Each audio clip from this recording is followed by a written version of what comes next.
Good, guys. We're back at it again with another video. As you can see by the title, we got DJ Wagner, or Dewan Wagner Jr., 6'3" point guard out of New Jersey, #1 player in the class of 2023.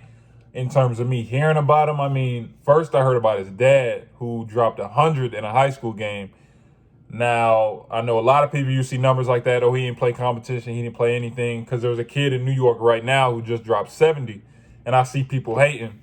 Bro, if you drop that many points, I don't care what your competition is, that's tough. Like, just to be able to put the ball in the basket that many times, like, you have to really hoop to really get what I'm talking about. But for DJ, like I said, on this channel, I'm going to tell you guys exactly what I think, whether I'm right or wrong. I'm going to tell you what I see, and we all going to go over it together. So for DJ, right, I took one of you guys' advice. You know, instead of just, let's just say the first video I click of a player is a bad game, I'll go find a good one, right? And then we can just put both of them so we can see why they were ranked that high. Maybe I just caught them on a bad game. But for DJ, I did something I've never done. I went and watched 3 games. I watched 3 whole games, because the first one I saw, he played, which is the first one that's gonna pop up when we do the breakdown. He played all right. He played all right. It wasn't nothing crazy. The second one I found, because I was like, okay, he didn't play great the first one. Let me go find a better one. The second one I found, he didn't play any better. But the third one, he played okay. I can see it, right? So I didn't put the second game in there because it wasn't indicative of his ranking. But so we have the first one, which he played kind of okay, and the last one he played pretty well. So we're gonna look at both of them. We're gonna look at both games, and I'm gonna tell you guys exactly what I think about them, whether I'm right or wrong. We're gonna keep it a buck on this channel. I'm not gonna hold you guys up any longer. Let's go. DJ's three-pointer is pretty much knocked down when he's open and his feet are set. It's not easy to see because of the angle, but the correct play on this possession is to pass to the corner, because as you can see, number 12 was ball watching. He's also pretty effective going downhill because he can get by defenders and finish with either hand. This is a perfect example by DJ of exactly how to snake a ball screen, and he finds his open teammate on the back cut for the layup. He also shows that he has some acrobatic finishes in his bag as well. Situations such as this one, in which quicker or stronger players get switched on to DJ, tend to give him a little trouble. As you can see here, he does struggle a little bit with his handle with quicker players, and they do call a foul at the end of this play, but that's only because he got pushed off his line.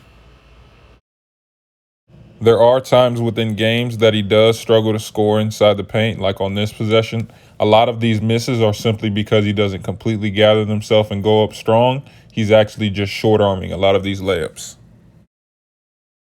The only reason DJ got scored on this possession is, as you can see, he never got into defensive position, and this is a poor effort play at the end. I froze it here so you guys can see. The second he notices that you go under a ball screen, the shot is up and it's a bucket.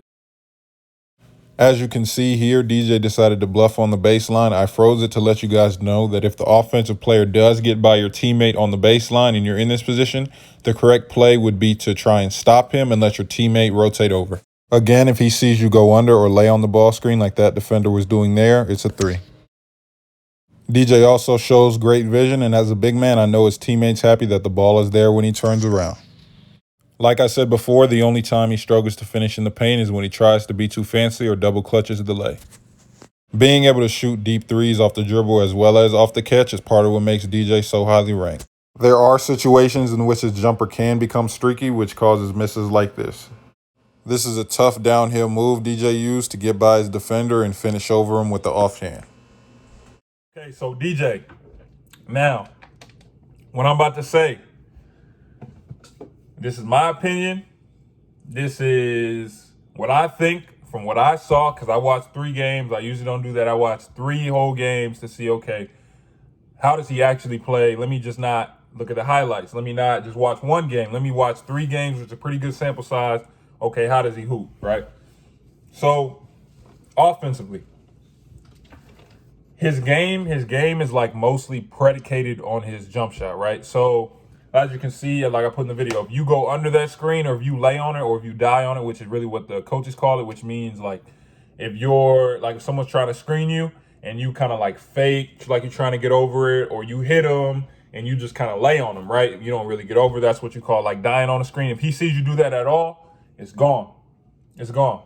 But the thing is, if his shot isn't falling, it's kind of like he can disappear at times if his shot isn't falling.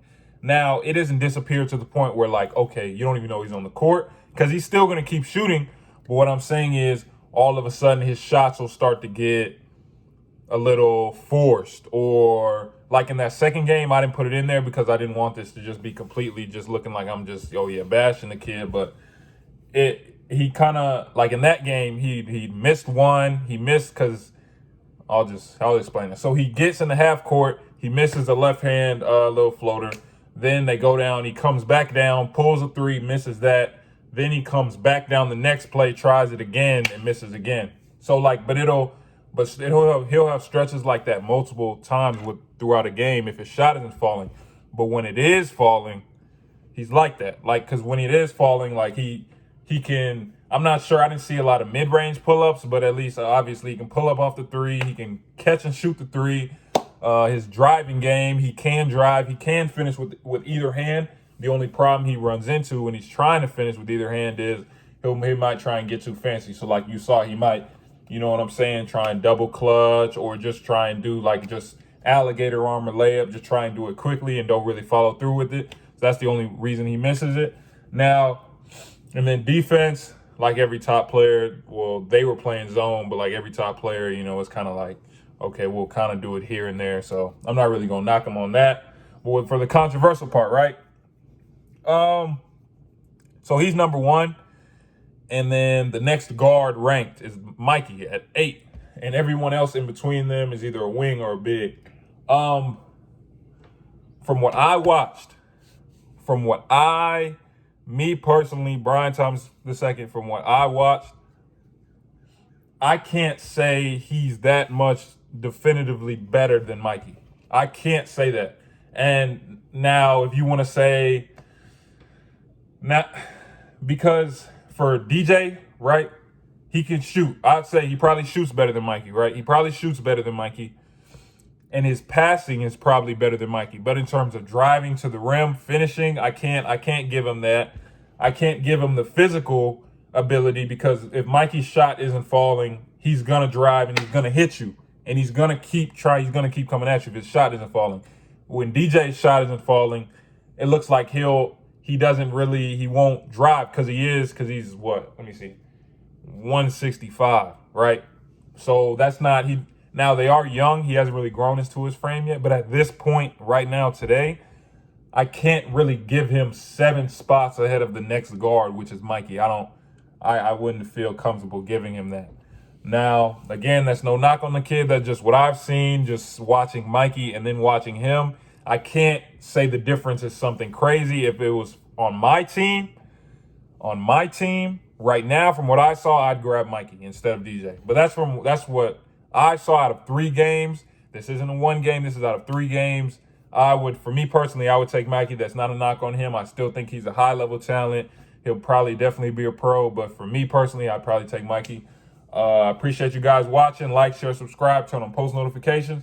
Don't forget to send you guys film to the email in the description. We are going to start doing that on the weekends. And we're going to be back at it on Friday with the new breakdown.